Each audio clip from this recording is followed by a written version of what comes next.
अमरीकी सदर Donald Trump ने फीस वसूली का अपना ऐलान 24 घंटों ही में वापस लेते हुए मौक़िफ़ अपनाया कि वो तिजारती जहाज़ों से फीस वसूली के अमल को पसंद नहीं करते।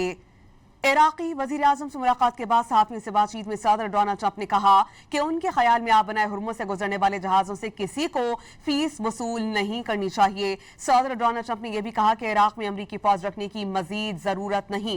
इराक़ से अमरीकी फ़ौज निकल जाएगी और अमरीकी तेल कंपनीज वहाँ काम करेंगी। वाज़ेह रहे कि इससे कबल अमरीकी सदर डोनाल्ड ट्रंप ने एक पैगाम दिया था कि वो 20% हर जहाज़ से फीस वसूल करेंगे और अपने ही बयान को अब वो उनसे पीछे हटते हुए एक नई स्टेटमेंट उन्होंने दी है।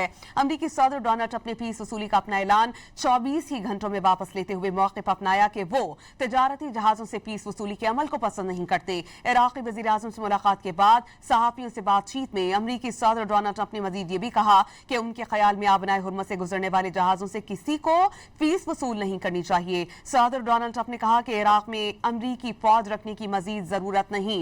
इराक़ से अमरीकी फ़ौज निकल जाएगी और अमरीकी तेल कंपनीज वहाँ काम करेंगी।